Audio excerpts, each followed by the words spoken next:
नमस्कार, मी विकास मिरगणे. विकास नामा या डिजिटल प्लॅटफॉर्ममध्ये आपलं सर्वांचं स्वागत आहे. आज आपण चर्चा करतोय रायगडच्या राजकारणावर.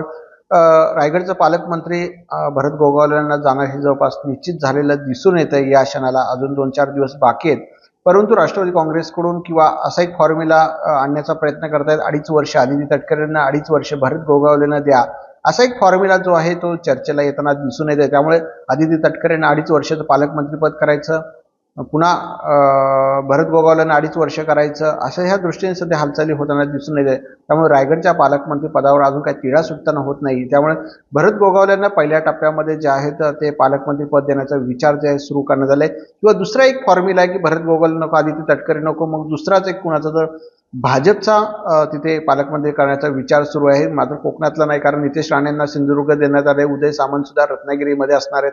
अशा अनुदृष्टीने जर पालघर सुद्धा गणेश नाईकांकडे दिलं जाणार आहे.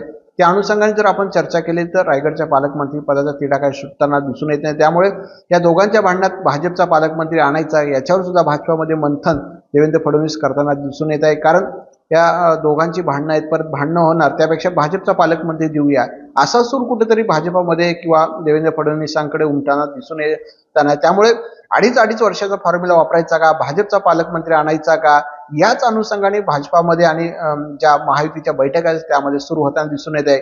आता फॉर्म्युला नेमकी काय होतोय हे 1-2 दिवसामध्ये समजणार आहे. पण पालकमंत्र्यांची यादी जी आहे ते गुरुवारपर्यंत अंतिम झालेली आहे.